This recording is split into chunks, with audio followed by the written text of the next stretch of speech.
Like notes through the hourglass. These are the songs of our lives. The REMIX.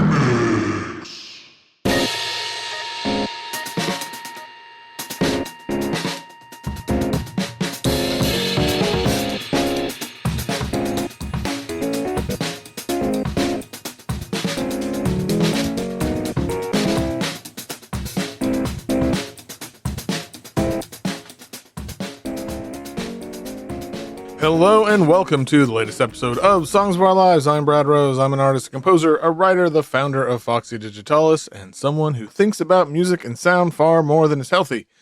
Each week I invite on a guest to talk about the songs and the music that has meant a lot to them and left its mark.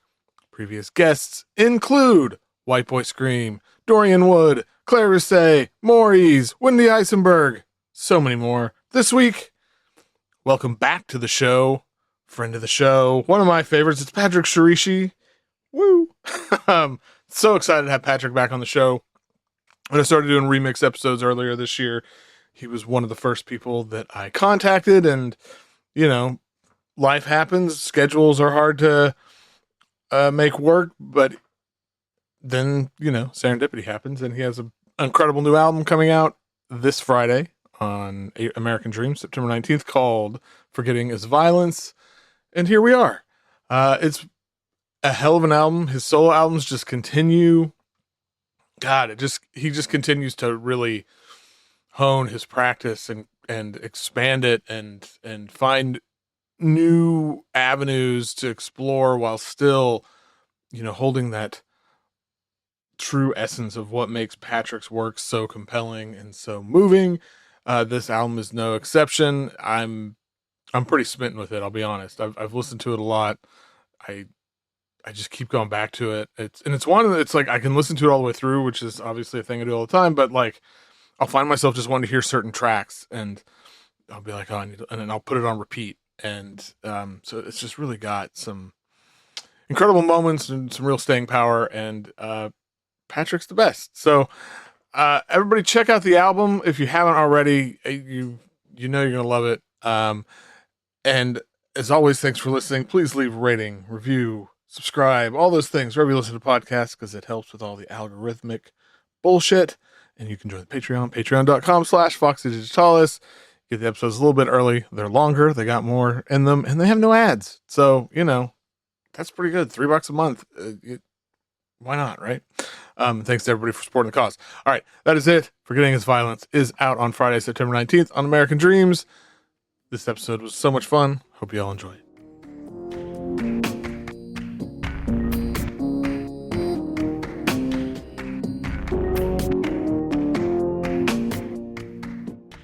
My guest today is an artist, composer, a songwriter, a writer, an editor. Can we call you an editor now too? Yeah. A member of the Armed, friend of the show. Welcome back, Patrick Shiroishi. Woo! Hey, thanks for having me. So, like many people who come on here, you got a new record coming out.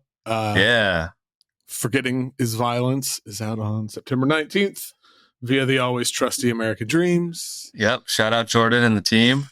Yeah. Man, this record. Holy shit, dude. To start, I just want to, I was listening to it and kind of reading some of the description and stuff, but I can't stop thinking about just the phrase "forgetting is violence." Yeah.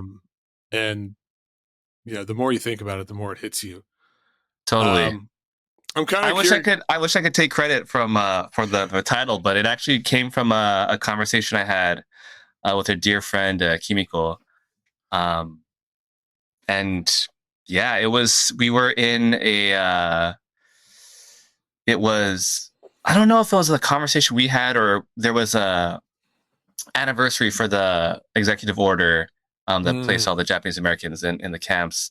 But she said that, and I was like, damn. And I wrote it down, and it just stuck with me, I don't know. It just really hit me, and it still continues to hit me. And yeah, I was like, hey, I'm going to use this for my record. And she was down. I was like, thank you. But yeah. It's so good.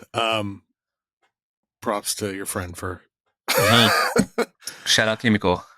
Okay, so one of the things the album deals with is, and I hope I said this right, gaman. Is that right? Which feels like, I mean, I don't know a lot about it. I feel like we talked about it on the last show. But that was almost 2 years ago. Who can remember? Yeah. But it feels like it's such a like profound concept, and I imagine that this is like super personal, but also universal for you. And I'm kind of curious how you how you approach translating that into sound. Yeah, I mean, I feel like the whole concept of gaman is, it's a very Japanese thing. Basically, it's more or less to like hold in your emotions, right? Mm-hmm. And I think as I grow older, I find that I'm a weird kind of blend. Mm-hmm. On my father's side, I'm a fourth generation, and on my mother's side, I'm second. She comes from Japan. And so it's this weird kind of blend of like the traditional Japanese and like more or less being like American, quote unquote, Mm-hmm. And so I feel like this whole thing of gaman was something that, I've lived with all my life. And as I've grown older and just seeing what kind of shit is happening to so many people, it's more like, yeah, this is not the time to gaman. It's time to actually like speak out and do the opposite, Mm-hmm. And that was kind of also the impetus, more or like part of it of starting like the Tangled chapbook, mm-hmm. And having, mm-hmm. Other Asian American musicians just kind of have the space available to say whatever they want to say and express whatever they want to express that they necessarily wouldn't have or feel comfortable doing in like other situations, Mm-hmm. Yeah.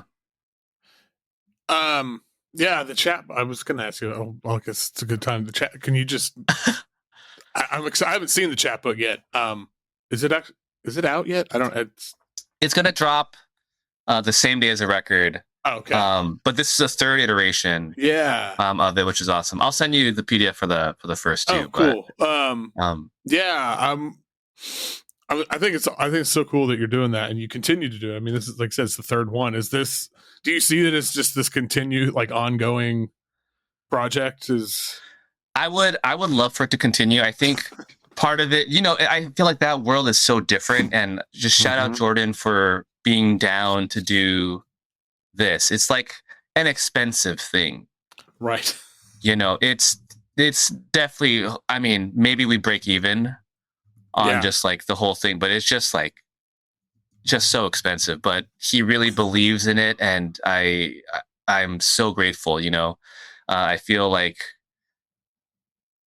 it for me. Like I just love that world. Like I love reading, and to be like a small part and have my friends contribute, is very special. Originally, when I was starting the third iteration, I was like, maybe this is the last one. So I just like really went for it. I asked some heroes. The lineup is amazing. Yeah, I think it's great. I have a lot of friends on there and just like people I admire everyone, to be honest. But yeah, I'd like to figure out how to continue doing that. I think, community is so important, and it's just a way to kind of strengthen that, as we move along. I feel like music community for me has been everything, Yeah. And so needed, and especially times where it feels like the world is falling apart. When we need it now more than ever, right? Yeah, yeah.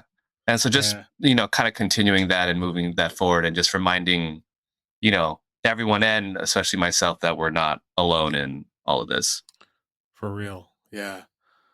Speaking of not being alone, you've got a bunch of guest musicians this time on your solo record. Yeah, my first time. Yeah. And what a lineup, man. God.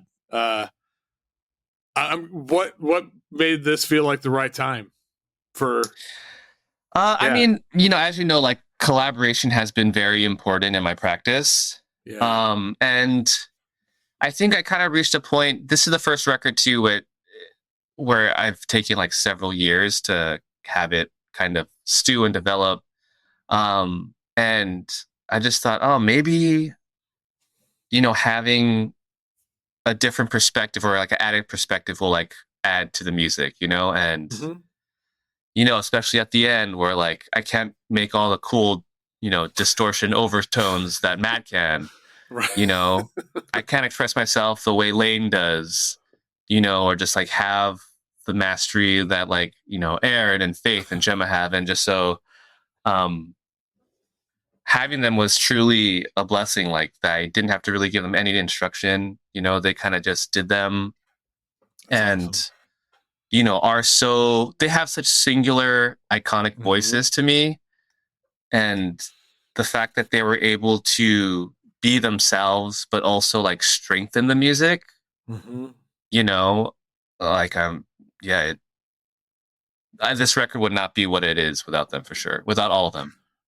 Yeah, no, that's always such an incredible thing when somebody can take what they do and not really compromise it, but make it works so well within someone else's context, kind of thing. Yeah. I don't know. I love all the stuff that's on. I mean, this whole record is just, it's a hell of a record, man. Thank you. Thanks so much.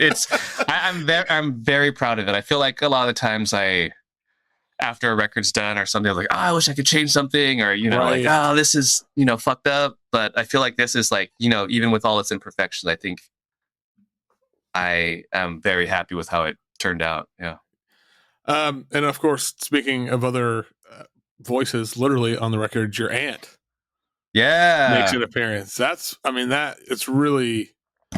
like a really, it kind of caught me off guard, and then it was like in this really powerful way. And I'm curious what it was like sort of creating that space for her her voice and her story in the music. Yeah, so when I was developing the suite, that first suite, I had, in the earliest versions, I would play like a Martin Luther King Jr., the mountaintop speech. And I thought it was powerful. And I liked the fact that it was like, like words instead of like singing or something else. And so originally, when I sent this to Aaron and Faith, I was like, Aaron, can you do some like vocals, here? Mm-hmm. And then he sent back, these guitar parts and no vocals. And I was like, what? But it was like, his guitar playing throughout, like really gelled it together, and it was like perfect. And so I still had this space, Faith had sent back, these beautiful vocals and electronics and radio. But I still kind of I felt like a voice would kind of round that ending off. And my aunt, she is, I think, the most like activist in my family. And so I thought about, like, oh, maybe we'll have a conversation. I could pull something. So I went over and like we talked for like an hour. And I felt like that little bit was just kind of perfect for that little ending, Yeah. Yeah, no, it's really, it's awesome. And man, it's so cool when you get to include your family in this stuff. So, Totally. Yeah. I yeah, a lot of my practice has been also like, a lot of family stuff, and like, my dad and my grandfather was on a cover. I had my mom recite Japanese poetry, earlier on. And to have my aunt on there. Yeah, it's cool. There's a lot of things I could ask you. But the last thing I was thinking about is, so like on the second suite, which deals with grief and is like very, it got me right in the gut. But the part where the vocals, like where you're harmonizing with yourself, and it like it feels like you're you're kind of creating this choir of you. I'm curious what it was, just the recording process for that was like, because to me, like listening to it, it was very emotional. I'm curious what the recording process for that was like for you.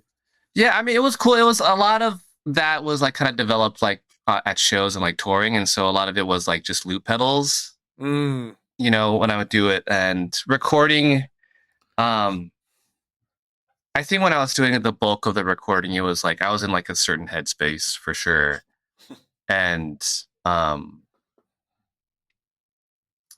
think as I've recorded a lot of my own music, like just kind of learning like, okay, is this whole sphere. It's not just like straight on, right? Or left and Right. like, there's like this whole kind of uh palette you could kind of tap into. And so, at the beginning of it with the wind sounds and like the little textures, like, hard panning it and kind of having it come in at different sides, and just trying to be more aware of how I could maneuver that and make it I guess impactful, not just sonically, but emotionally. Right. I guess I said that was the last thing, but this is gonna be the last thing. And we talked a little bit about it a second ago, but just talking about hope and supporting each other through whatever, all this shit. Yeah. So like, after making this record and like pouring all of this into this record, I'm curious, like, what are you carrying forward now and like from what am I carrying forward? I actually finished this record quite a little bit ago. Fair. The process does take a while. The process takes a little while. But I mean, it's both, a positive and a negative that, even though this was finished a while back, like these same things are quite just like, needed to be talked about now. Right. And it's kind of fucked. Yeah. I mean, arguably, like some things have gotten worse. Yeah. And this is like 2025. And it's kind of a bummer. But at the same time, like, and I think this is like a string through my other records as well. Like, I do have hope that shit will get better. Like you do have to continually fight. Like punks have been fighting for so long. And, I think there is like a better world for, children and, our future children to live in. And, whether it be through literature, through poetry, through music, being active in the streets, I think it's all important and needed. Yeah. I mean, because I wholeheartedly agree. I mean, as somebody who has a 12-year-old daughter, I kind of, but it's like the only way through is together. Yep, 100%. 100%. And that's what the fucking fascists, that's why they keep trying to isolate us and social media is ruining the world. Anyway. Yeah. Won't go on my soapbox. We're going to talk about songs instead. Let's talk about songs. Talk about music, man. Yeah, let's bring it down a couple of... All right. Yeah. All right. New questions. What's the song you wish you could hear again for the first time? For the first time. All right. So this was a harken back to like my growing up. Upsilon Acrux. I picked Who's Running Shit, Son of Destiny's Child. But Upsilon was a huge band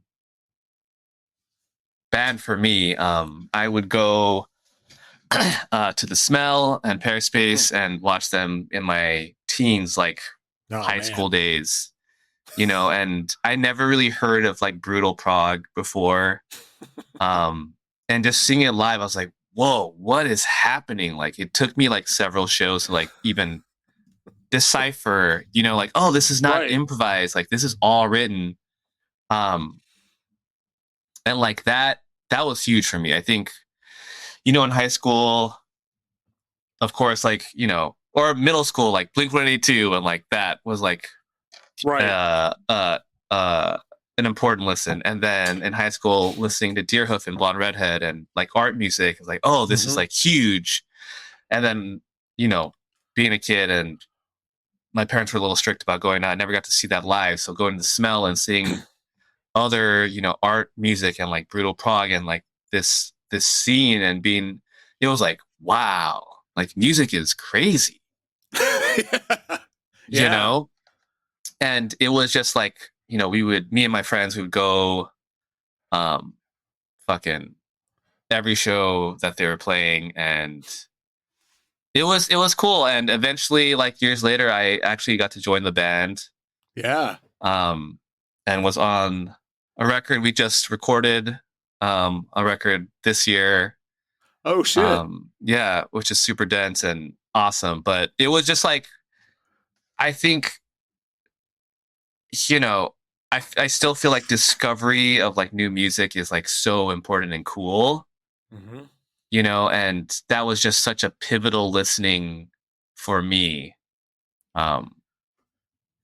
Yeah, on this song in particular, every time I like listen to it, I feel like my brain kind of locks up because I don't understand how it's possible. So I can't even imagine it live. Like it Yeah, is.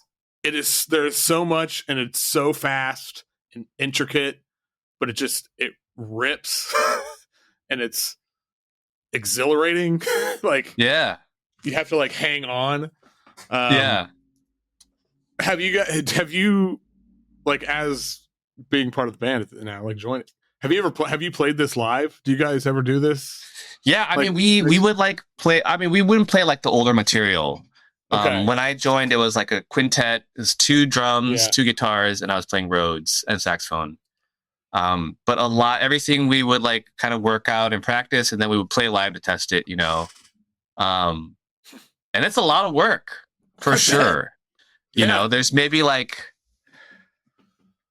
on this record that we just recorded, there's like 2 spots for the drummers to improvise, but 98% is very structured. that's amazing. Specific harmonies that we're working out in the space. So yeah, it definitely is done live. Yeah. Yeah, I mean that, like, and thinking about, well, a couple things, like, yeah, like music discovery. I mean, I've been doing this for a long time, and I still, like, when I hear something that, I don't know, like, catches you in a way, like, I don't even want to say it's like nothing you've ever heard before. I mean, that's the thing too, but some things, Yeah. that just catch. There are a few things in the world that excite me still as much Yeah. as that feeling. Yeah. And I'm like, if I ever lose that, then I'm worried about myself. Totally. Yeah. But yeah, no, I mean, and also, like you were saying, I can only imagine, yeah, how hard this is to write and learn and play. But It's also super rewarding, yeah, like well, when we execute it and, listening back, like I haven't heard the record we dropped in like 2000, whenever it was. And like listening back, it's like, damn, like this shit is crazy. Like we did this. It's so like, just like doing things. And I mean, I was telling you earlier, I'm producing this record for White Boy Screaming. It's been hard as hell. Like, Yeah. but like in the most rewarding way, like it's unbelievable. And I don't know. I that's like the thing I'm constantly looking for is like, how do I continue to like, I don't want this to be easy. If everything's too easy, and I'm doing it wrong. Yeah. Anyway, okay. I don't have these questions memorized, so I gotta like keep going back to the list. Oh yeah. So what's a song that once you hear it, it'll be stuck in your head for days? And I apologize if that caused that to happen. No. I think so. I chose Take 5. Yeah. Dave Brubeck Quartet. I think Paul Desmond has one of the best sounds on the alto. Yeah. And for me, he's a top 5 saxophonist. Just like,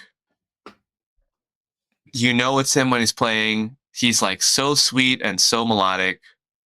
You feel like he's underappreciated? Do you feel like he's underappreciated? I do. Yeah. But only because I feel like so much of his work was with Dave Brubeck Quartet, and everyone knows Brubeck, right? I think the heads know Paul, but the casual listener doesn't really know. It's like, oh yeah, the saxophonist in Dave Brubeck Quartet, Right. And homie wrote Take 5. He did it. It's his composition. Yeah. It's like one of the most iconic jazz pieces ever in the history of the world. Yeah, 100%. So in that sense, I do. But I mean, yeah, I mean, he's a goat. He's a goat. Yeah, and I mean, yeah, the the melody on this song is special. Oh, I mean, yeah, I get it. When I was prepping for this last week, it was like I've had it stuck in my head since. Yeah. It's great. Amazing. I can't believe nobody's ever picked that for like greatest song of all time, because I think that's a pretty easy case. I think it's a contender for sure. Yeah, you know. I mean, all right, what's your go-to? Are you a big karaoke guy? You like to do karaoke? I don't do karaoke that much. I think the times when I do are with for like a birthday party, but like, you know, it's well after 1 a.m. and everyone's pretty sloshed. Yeah. I think that's when I've been doing karaoke. So my choice is you know, it's I think it was My Chemical Romance. Yeah. Anything off of the Three Cheers record, which I think they're celebrating an anniversary for right now. But that record was very heavily listened to in high school. You know, I think when I was, you know, in the 2000s, just like that screamo, emo, you know, vampire shit just really fucking hit. And, you know, I was no exception to this, to that. I didn't get to dress the part, but I'm sure, like, if my parents didn't give a shit, I probably would have, you know? I'm sad there are no, like, high school pictures. Now I'm super glad. Holy shit. I don't know. Halloween's coming up, Patrick. Maybe you should. Man, yeah, we don't need that. No one needs to see that. Yeah, man, like, all this stuff came. I missed the boat, like, window. I was too old, I think. Or I thought I was too cool for it or something. But yeah. I know so little about it, and it comes up often. I mean, I know a lot more about it after doing this show, because this screamo and this stuff was so formative for so many people. Yeah. I mean, it's just so funny. I think you just have to be that certain age. Yeah. And in a certain time period, like, I'm sure, like, you know, I feel like I'm tapped in, but I don't know fucking shit about, like, what kids in high school are listening to, how they're getting the music, like TikTok world. I'm fucking out. You know what I mean? Yeah. And, you know, I feel like, you know, hopefully you'll be doing this in like 20 years and like hearing their responses. And it's going to be like a different, like, you know, like, whoa. Yeah. I've finally reached the point where, so like I take my daughter to school every morning, and we'll in the car where she's, I want to play you this thing. And it's shit cool. I've never heard. And I love it. Like, it's, you know, oftentimes maybe it's not my thing, but I'm so excited just by the whole. Like, what genre is like? She's really like this summer, and that she's really getting into K-pop now. So, yeah. Dude, that shit is ruling the fucking world. Yeah, I mean, there was that Netflix movie, K-pop Demon Hunters. Yes, yeah, and she watched it over the summer on summer break and was super into it. And hey, I get those songs stuck in my head all the time now. And she plays them. And then I was so excited though. Like, I was like, oh my God, this is so my kid. She took that thing and just has gone down the rabbit hole of like, I want to know all about all the K-pop. Like, yes. Yeah, that's so cool. Yeah, but I have a kid, and I still don't really know how she discovers YouTube. I think is where she's. Yeah, I mean, it's so different, and when, you know, if she ever has children, I'm sure it's gonna be so different, or like, who knows? Maybe it's just gonna be a chip in our head where it's like, download. It's just beam straight into the chip in your. Yeah. Okay. Well, this is the Wendy Eisenberg question. They inspired this one. The funniest or silliest song? Yo, okay, so this, I didn't even fucking know this album existed. Are you familiar with this song? No. Did you hear it? Yeah, I listened to it. Holy fuck. It is fucking awful. It's unhinged. So when I was on tour, opening for Sumac, I've done several tours with them, and we've, you know, in the van, we play like good stuff, and then also like just some funny stuff. Like I remember the first tour, maybe we're in Europe, we listened to like Lulu in its entirety, which, you know, in one sitting is intense. And they played the Fieldy album. Oh man. And it, they were hip to it. I was not, and I was like, this is insane. Like the rapping is so bad. We were talking about too. He's setting up to rhyme, and then he'll just use a different word that has nothing to do with anything, and then continue. The flow is just fucking trap. I'm sorry, Fieldy. You know, I'm sure you're wealthy and you're happy, and you don't give a shit what I think. But man, I laughed out loud several times during. I just couldn't believe it. I couldn't believe it. Stuff a frog full of firecrackers. Put them on your doorstep. You open the door, it smells like chicken breast. Dude, yes. And there was another bar where he was talking about like lighting shit on fire. I was like, oh, shit on your doorstep. I'm like, damn. Yeah. That's crazy. And you're probably like 30 years old. Right. It's the crazy part. These are the bars you're coming up with. God damn. Yeah. Maybe, you know, like you said, he's rich and happy. Maybe we're the idiots here. I mean, I'm definitely the fucking idiot. It came out also on an this is the most hyped I feel like I'm talking about any of the previous songs. It came out on a fucking pretty big label. Oh, really? Hold on, I'm looking it up now because it was on Epic. So it was on Epic Records, dude. How does that happen? I mean, I get it. Korn is like arguably, you know, and at that time for sure, like, you know, Follow the Leader was fucking huge. I even owned a copy of that CD. But God, I don't know, you know? Man. They're probably like, we believe everything they're doing. Give them whatever money they want. Right. Yeah. Shout out him. He probably was like, yes. Yeah. I have nothing but respect. Yeah. I don't know if I have respect. No, maybe I do. That's a crazy album. Yeah, I don't even know how to, it's I should play it for my kid. I wonder what she would think. Yeah. For sure. Record that. That should be a bonus. Yeah, bonus episode. Yeah. Only on Patreon, so sign up. Yeah, there you go. All right, what's your favorite opening song on an album? All right, I put Throat #1 off of Little Women's album Throat. So good. That album is a perfect album. Mm-hmm. I think that band is a perfect band. Rest in peace. I still remember the first time I listened to it. It was for some reason I waited to get the record or the vinyl, or maybe it was already out and I got the vinyl. And I remember just like drinking with a whiskey in hand at home in my living room. I was home by myself and I just sat there and listened to it. And that record has everything. Yeah. You know? And it just starts off with a fucking bang. Yeah, I mean it's just like full throttle from the beginning. Full throttle, just the textures, the harmonics that they're achieving, the multiphonics, just the rhythms, intensity, you know. But also there's like beauty in there as well, like, you know, super melodic middle part. Just incredible, just incredible. Yeah, I love God. And just what a band.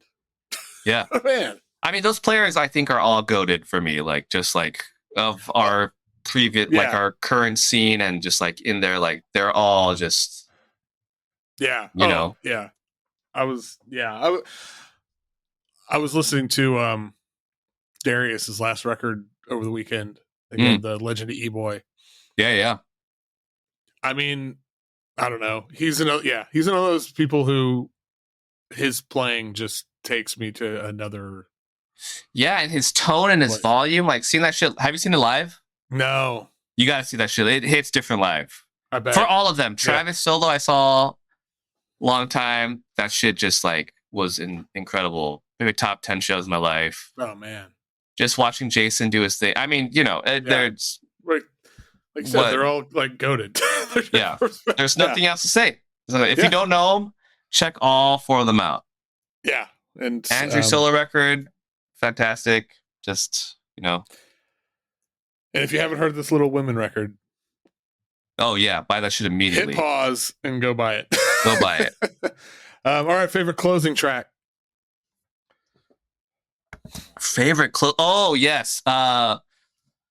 There is a quartet record, or sorry, quintet record. Otomo Yoshihide's new jazz quintet. They did a live record that came out on Clean Feed, but it ends with Eureka, which I think is a Jim O'Rourke song. Mm-hmm. But I think that is I think I still just want to take from that just the way that it's just like this really strong melody, Mm-hmm. and it just is there, and it just falls apart, but it's still there, and it becomes chaotic, but it's still so beautiful, and just the way that the song kind of evolves over time. Um, I think it's just unmatched. That record is incredible, but that last track in specific is just like, um, I don't know. It's just like I feel like it's so captivating, especially a Mm-hmm. piece of music without any lyrics or words. You know, Right, and yeah. There's I such think a it just lyricism to it. yeah, I feel like it just goes back to the thing where like sounds are awesome, you know, uh, but a good melody you can't really fuck with that, you No, I know. mean, yeah, and it's like one of those melodies. Like, I mean, the whole piece kind of feels this way, but it's because of the melody. Like it feels like it's his has always existed, and it will continue to exist forever. And like we're like listening to this, it's like we get to catch this glimpse of it, Yeah. and it's so yeah. That whole record is incredible Yeah, too. and I So feel like it's you know, not always are covers better than the original. right, But sorry, Jim. I yeah. think Otomo just really fucking knocked it out of the park, man. I'm sorry, you know? His song now. Yeah. Shy, yay. Yeah, no, that's a awesome call. Okay, what's the most fucked up song you've ever heard? Okay, so this is also going back to like our previous, so it's an Upsilon Acrux song that I'm on. And this is a closing track off of our record, Old Dusk Seas Odyssey. And we decided that we want to do a long song, and we did it. We recorded it. It was a journey, and getting ready to record our latest record. Paul, who's the leader, it's his band. He's like, "Oh, I listen to like all the music that the band's ever done, just get in the headspace." It's like, that's cool. I was only on one record, so I listened to Sunscore Dialect, and I heard it again, and I was like, damn, this is a crazy piece of music that we made in a practice room. You know, there's zero notation, you know, and a, a lot happens. Yeah. Where even a couple of times I'm like, damn, this is crazy. You know what we were doing, and we definitely like closed with that at a lot of shows. We played it at Rio, the Rock and Opposition Fest, which was an incredible honor to do. But it was. We were very locked in, you know. I bet. And I'm very proud of that song and that record. I feel like it might be the most complex thing I've ever been a part of, and I'm just like super proud of it. And it's fucked up. It is totally fucked up. Yeah. But the weird thing is it's like it's so technical and complex and fucked up, but it's still weirdly approachable, I think.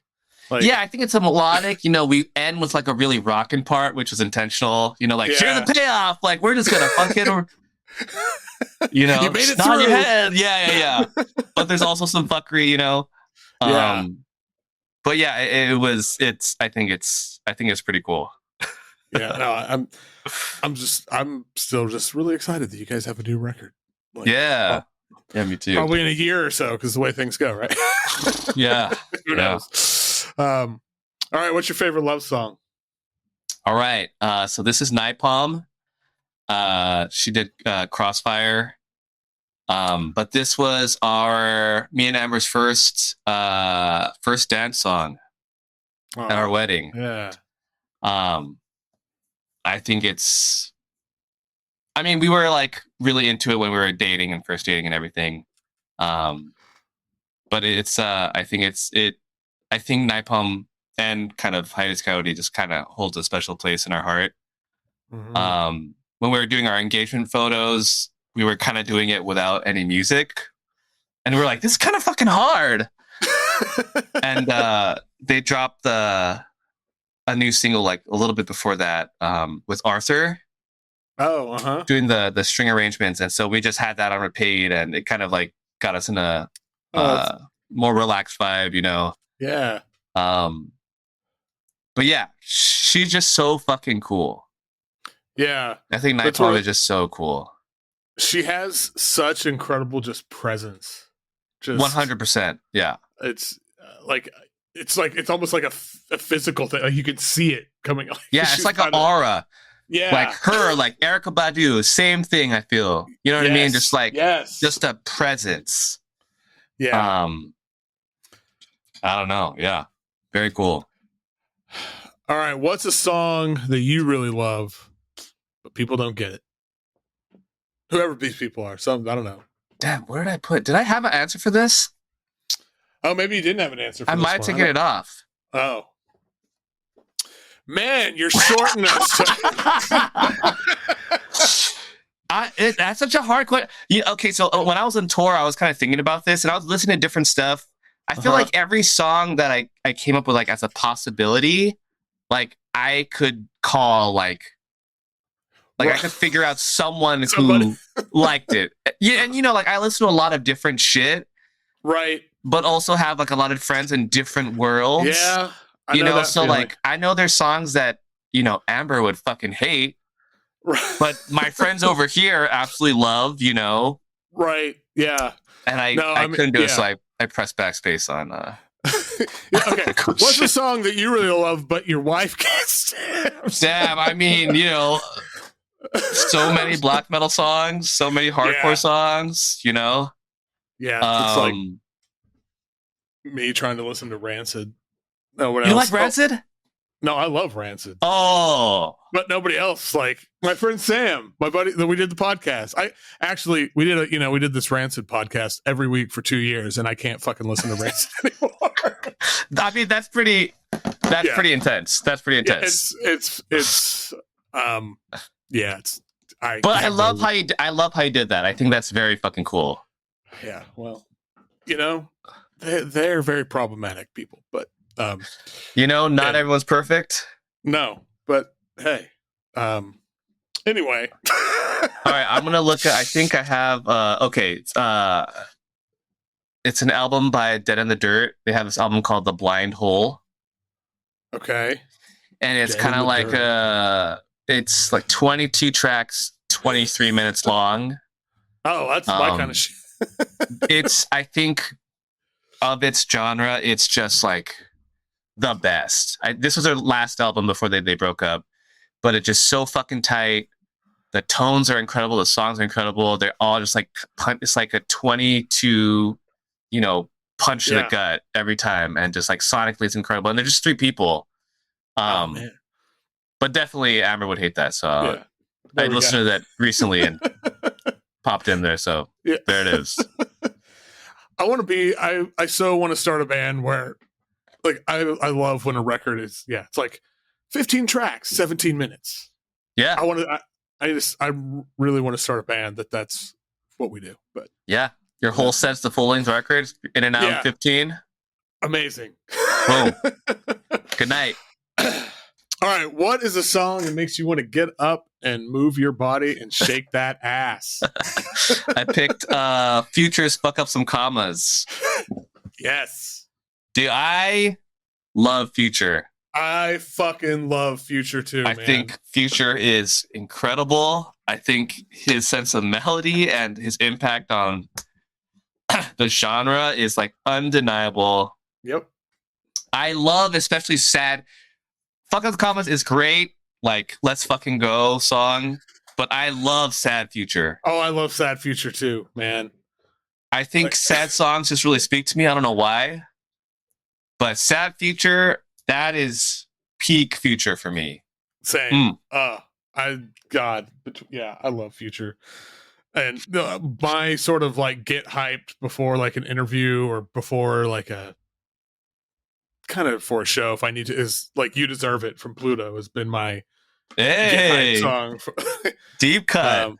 Man, when Pluto came out, oh my god, I remember my friends and I just and we're all a bunch of noise dudes, but my friend John was like super into hip hop and stuff, and he'd got us, and we were just like, oh my god, what is this? Who is this guy? Yeah. And then like went back through all the mixtapes and stuff, but Pluto, it's like one of my favorite albums ever. I swear to God. Nice. I mean, I think it's so cool that, you know, his reach is also like so huge, you know? Yeah. I feel it's like him and Young Thug. Yes. Are two of the most. I had this conversation about Young Thug with Claire on her episode, and we were like, I think they're like two of the most important and innovative artists of like the last 20 years. Yeah. Rich Gang was insane. Barter 6. Classic for me. Yeah. Did you hear the tape that they did together? Yeah. Yeah. Sly, fucking incredible. Yeah. And the song they do together on Thugger Girls Relationship. Yeah. Oh my god, what dude. It's like, yeah, like I need to get someone on here to do like pick a future song for every question. Yo, that would be cool. That would be a hard episode. I would tune in for that. Yeah. I'd have to, that'd be really hard to, but God, I love Future. You should do that. You should interview yourself. Oh man. I do that. Oh, I could do a Young Thug episode and I'll get Claire to interview. I'll see if I can get her. There you go. Now we're talking. Okay. Need to put it in the budget. Put that in the bank, non-existent budget. Yeah. Okay, what's a song that at first you couldn't stand it, but now you absolutely love it? All right, so this is rewind to when I was in high school. So since this was pre-internet, right? So I would find my music through, I think at the time I was reading, or I would buy issues of Alternative Press, AP, and just like actually like look at the reviews. And you know, if I had a good review, I'd save my lunch money, go to, you know, Tower, and buy it, and then come home. And one of the records I got was Domestica by Cursive. And I was not hip to Cursive before that. And I put it in my CD player, and the song that I picked was The Martyr, and it has that crunchy. And, you know, at the time I was like primarily into like pop punk and like Blink and, you know, all that shit. And this dissonance was new to me. And I was like, what the fuck is happening? Like, what? This is the main riff of the song? And I hated it. I fucking hated it. But since I saved my lunch money to buy it, I was like, no, I'm going to listen to this several times. Yeah. And I don't know what listen it was, but it finally clicked. And I was like, oh, this riff rules. Like, this album rules. Like, I get it, you know. And maybe I also like dug into the story and what it was, you know, what it was about, and that made more sense. But yeah, man, I fucking hated that song when I first heard it. I have had this conversation with Sam, and I used to talk about this on the Ransom podcast all the time, how back when, we were in high school and you had to save your money and you spent like $20 on this thing, you were going to listen to it over and over again, no matter what. Yeah. And there's stuff that is like beloved to me that because of that, because of, if I had heard it now in the age of, you can just go on anywhere and hear it, and I didn't like it, be like, all right, whatever. Yeah, and I kind of feel bad for, you know, the younger generation not able to experience that, you know, like, it is cool to be able to access anything at any time. And, you know, I think the kids, that's really sick for them to be able to have access to so many different genres, mixtapes, everything, you know, like so easily. But they'll never know saving your $10. Yeah. And just being like, God damn it, I'm gonna listen to this again. Because this is all I have on my road trip. I only brought 3 CDs. This is one of them. Yeah. You know? Yeah. God. Oh, I think there's just something to that. And just, I don't know. Like, I mean, I still go to record stores and stuff, obviously, but just the whole like ritual of it. Like, there used to be a record store in town, and it was like half of it was a record store and half of it was a head shop. And like Fridays after school, my dad would get home from work and he would take me to the record store. And I would just, scour just all the CD racks for like an hour because I could only afford one thing. Yeah. And so I was like, oh, gotta pick good. Yeah. Man. And so, yeah. But now I feel like I'm like old man yelling at a cloud, but still. Yeah, I mean, we're definitely old. Yeah, this is an old ass conversation we're having. Yeah, we are. Yeah. But hey, probably the people listening to this are old asses too. So. Yeah. They're probably, fucking kids these days. Yeah. Okay, if you were either running for a political office or were a professional wrestler, I don't know which angle you took, but what song would you... political office. Okay, so if you're running for office, what song are you coming on the stage to? I picked fucking Tevin Campbell. This is the main song from a Goofy movie, Eye to Eye. Yes. I mean, I'm going to get your vote. Yeah. That song is... This song goes way harder than it has any right to in a Goofy movie. Dude. I mean, it's worth the price of admission alone. Yeah. Like, that is an incredible fucking song. It is. Oh, man. It's undeniable. I feel like it's undeniable. Yeah. That chorus is just fucking... Woo! Yeah. And that guitar solo. I thought solo. It was Prince at first. When I first heard it, I thought it was like Prince or Michael Jackson when I was like young. I was like, damn, they got fucking Michael Jackson. Disney's crazy. Tevin Campbell. Yeah. Hey, instantly, you would get my vote. If you ever do a covers record, you should cover this song. Like doing all this. Like, 100%. Yeah. Also, going back to the song, like it has such an iconic like first 3 seconds, or the first bar. Done. Yeah. You know what it is. Fucking done. Yeah. You're done. Yeah. You're finished. You're tuning in for the next 4 minutes or whatever it is. Yep. You're hooked. Yeah. Yeah, man. It takes something really magical to get you within 3 or 4 notes. Oh man, yeah. All right, last question. What's the song that you want played at your funeral or your wake? It's Going Home by Albert Eiler. Which is, a theme from I forget who it was. Tchaikovsky or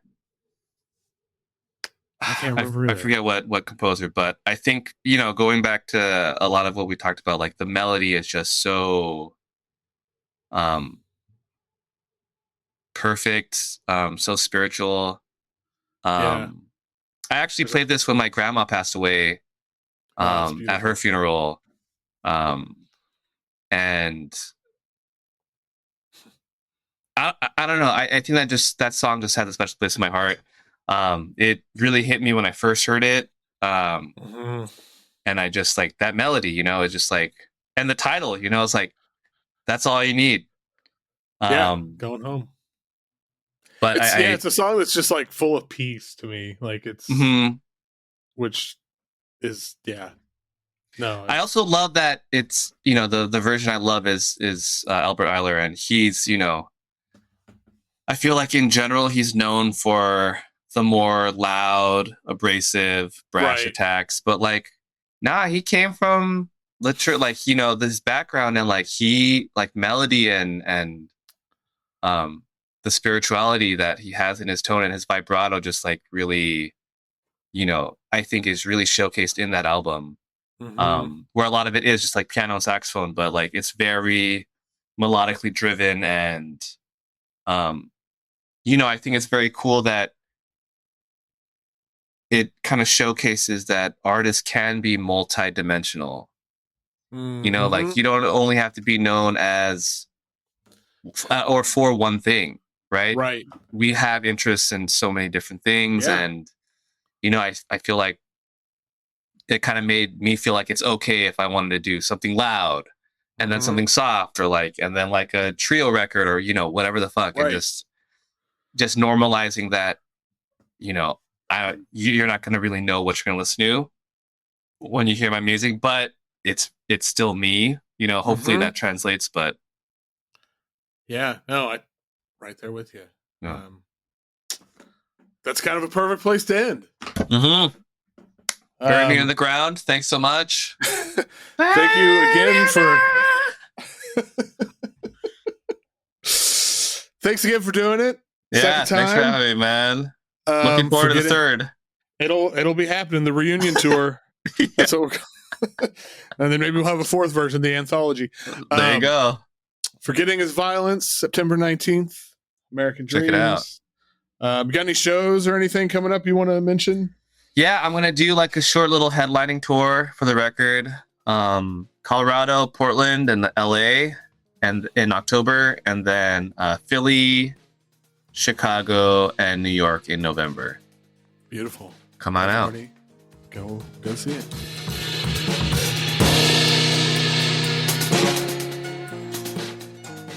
Once again, a million thanks to the one and only Patrick Shiroishi. Patrick's the best. Forgetting His Violence, out on Friday via American Dreams. This episode, yeah, God, it's fun. I love doing these remix episodes. It's kind of a different flavor than the regular episodes. Of course, check out Patrick's picks, the playlist in the show notes. Go see him on his various upcoming tours and shows and all of that good stuff. You won't be disappointed. And of course, thanks for listening. Till next time, keep on listening wherever the hell you want.